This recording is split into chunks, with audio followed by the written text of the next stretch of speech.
ایسوس Q530 ویجی یه گزینه جذاب و ایدئال برای تولید کنندگان محتوا از ایسوس. بریم با هم بررسی این دستگاه جدید و جذاب رو ببینیم.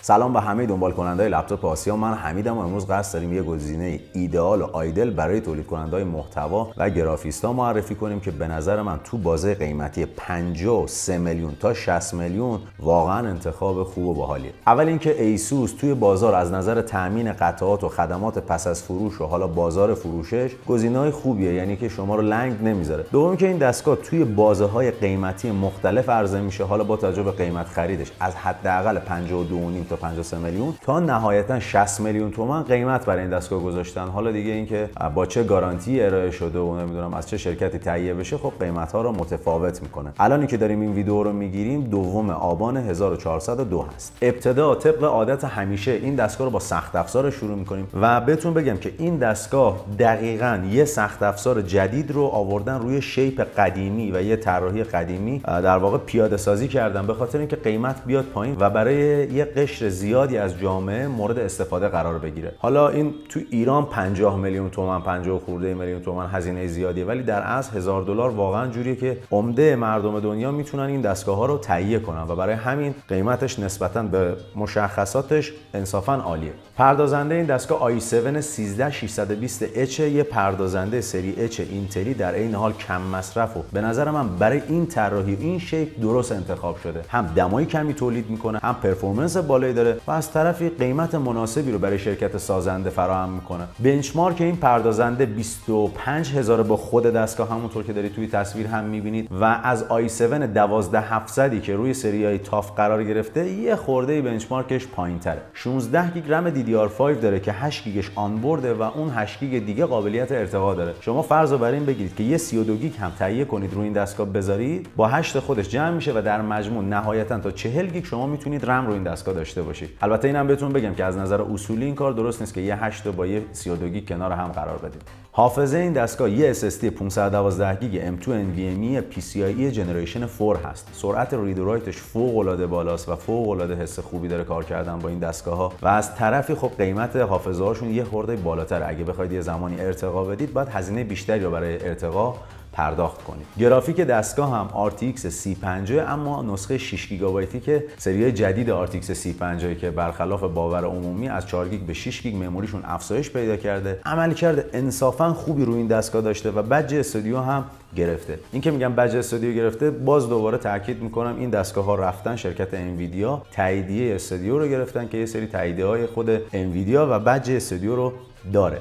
65 وات با داینامیک بوستش که انصافا توان کمیه، اما در نظر بگیرید با توجه به این ضخامت برای این دستگاه متناسب انتخاب شده. و همینجا هم بهتون بگم این چیپست گرافیکی بنچمارکی معادل 11800 داره که همین الان هم دارید توی تصویر میبینید. یه بنچمارک فوق العاده عالیه برای این چیپست گرافیکی، هم مصرفش پایینه هم بازدهی بسیار بالا.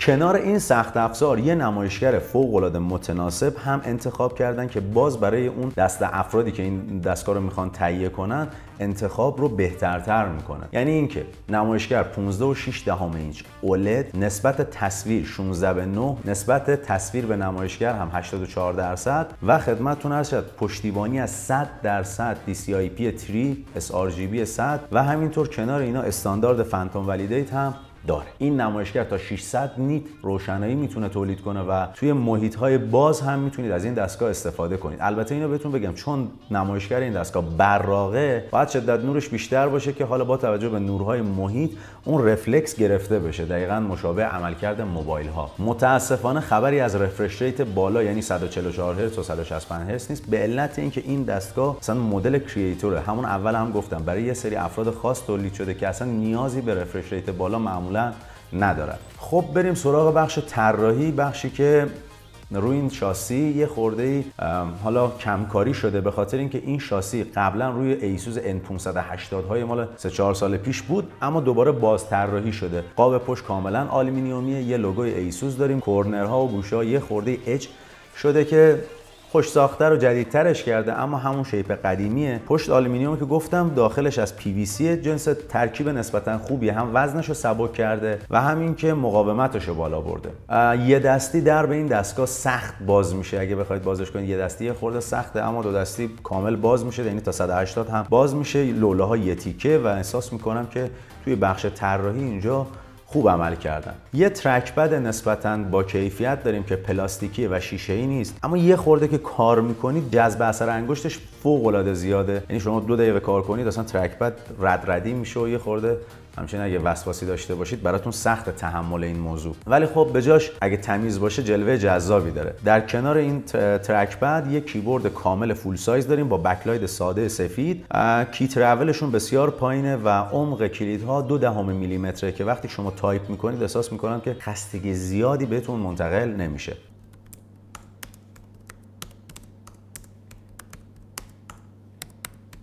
بالای کیبورد سمت راست هم کلید پاور رو دارید مشاهده میکنید که هم کلید پاور و هم خدمتتون عرض شود حسگر اثر انگشت. این که کلید پاور با دستگاه یک پارچه است یه عیب هم محسوب میشه، اونم این که اگه کیبورد خراب بشه کلید پاور هم عملا خراب شده و حتی شما دستگاه رو نمیتونید پاور آن کنید. ما توی لنوو داشتیم دیگه چند وقت پیش، یه لنوو آیدیاپد 330 بود، بعد کیبوردش همش سالم بود، ردیف بالاش از کار افتاده بود، کلید پاور هم از قضا همون بالا بود.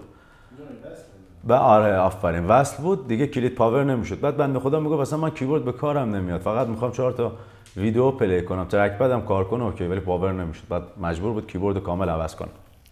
در مورد رنگش هم من همینجا بهتون بگم رنگش مشکی صفره، تو نور اگه نگاه کنید یه خورده مایل به خاکستریه، اگه حالا توی یه جای تاریک‌تر نگاه کنید کاملا مشکی دیده میشه و احساس میکنم رنگ و طراحیش تو اینجا انصافا عالی بوده. بریم سراغ پورت های این دستگاه، جایی که انصافا خوب عمل شده. در طرف راست دستگاه به ترتیب جک ورودی شارژر رو داریم، RJ45 یا لن که واقعا جای خالیش رو خیلی از سری ایسوس احساس میشه. یک HDMI 2.1 داریم که حتی تا 8K هم میتونه به ما خروجی تصویر بده. یه دونه USB تایپ A 3.2 جنوان و 2 تا تایپ C دیگه که این 2 تا تایپ C یه دونش تاندربولت سری 4، یه دونش USB 3.2 جن 2 هم هست. و در طرف چپ دستگاه هم یه دونه تا USB تایپ A 3.2 داریم با یه دونه کمبو جک، پایینش هم ورودی SD کارت داریم. خوشبختانه این SD کارت رو گذاشتن تو این دستگاه. باز هم اینجا تاکید میکنم این دستگاه برای کریئتورها هست، برای کسایی که میخوان یه چیزی رو خلق کنن و مموری خیلی به کارشون میاد، پس جای SD کارت هم رو این دستگاه حفظ شده. در مورد وزن و باتری این دستگاه بخوام بهتون بگم، وزنش یه چیزی نزدیک 1800 گرمه، یه کوچولو کمتر و با توجه به اینکه خب آلومینیوم و PVC وزن بسیار معقولی، اگه حمل و نقل زیاد دارید این دستگاه گزینه خوبی میتونه باشه و وزن انصافا خوبی داره. یه باتری 72 وات ساعتی داره، 3 سلولی هم هست، بین 5 تا 6 ساعت روی پخش فیلم راحت براتون کار میکنه. من خودم شخصا تست گرفتم، روی ویدیو داشتیم، همین ویدیو لیژن خودم رو نگاه میکردم، 10 دقیقه ویدیو رو که نگاه کردم تنها 3-4% از باتریش کم شد. یه آداپتور 150 واتی هم کنار این باتری قرار گرفته که هم دستگاه رو شارژ میکنه و همین که خب به هر حال تامین انرژی برای این سخت افزار رو به عهده داره. خوشبختانه فست شارژ هم داره، توی نیم ساعت 50% شارژ میشه. خب یه سری نکات و گزینه‌ها از قلم افتاد که به نظر من باید الان اینجا بهتون بگم. یکی وبکم، یکی سیستم صدا، یکی هم ورودی خروجی‌های هوا. در مورد وبکم باید بهتون بگم که یه وبکم داریم در بالای نمایشگر که قفل فیزیکال هم بالاش قرار گرفته، 1080 کیفیت فوق العاده بالایی داره و اگه نمونه تصویرش الان توی تصویر خودتون می‌بینید مثلا لذت می‌برید. انصافاً وبکم قابل قبولی داره و من اولین باره که تو ویدیوام دارم راجع به یه وبکم صحبت می‌کنم. کنار این وبکم 2 تا میکروفون هم قرار گرفته که نویز کنسلینگ فوق‌العاده‌ای داره، یعنی اگه بیرون محیط یه نفر صحبت کنه اصلا صدا رو حذف می‌کنه و برای کلاس‌های آنلاین گزینه خیلی خوبی میتونه باشه. سیستم صدای این دستگاه هم توسط کمپانی هارمن کاردونه که انصافا سیستم صدای قابل قبولی، همونطور که اول ویدیو هم دیدید اصلا من خودم محو سیستم صدای این دستگاه شده بودم و دلم می‌خواست اصلا همش موزیک پلی کنم باشه.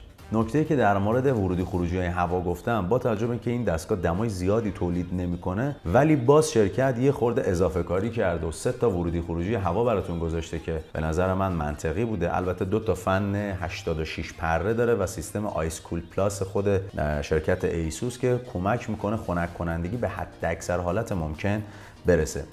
کنار اینها استاندارد نظامی هم این دستگاه داره که اسم استاندارد نظامیش 810H. نمیدونم توی 8 مود 21 مدل دستگاه رو تست کردن که سرفراز بیرون اومده و این یعنی اینکه این دستگاه از نظر کیفیت ساختی هم کیفیت قابل قبول و بالایی داره. البته من زیاد اعتقادی به این استانداردهایی که اینا بجشو میزنن ندارم، چون که مثل همون استانداردهای IP68 موبایلی که توی جاهای جواب میده و توی جاهای جواب نمیده.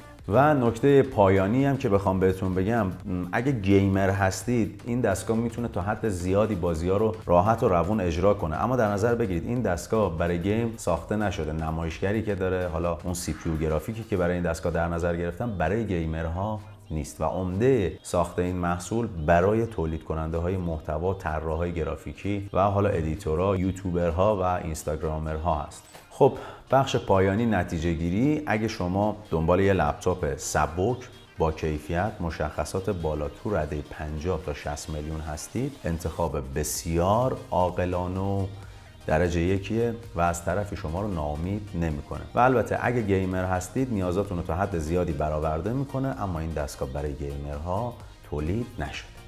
دمتون گرم، مرسی که تا اینجای ویدیو همراهمون بودید. لایک و کامنت و سابسکرایب هم فراموشتون نشه.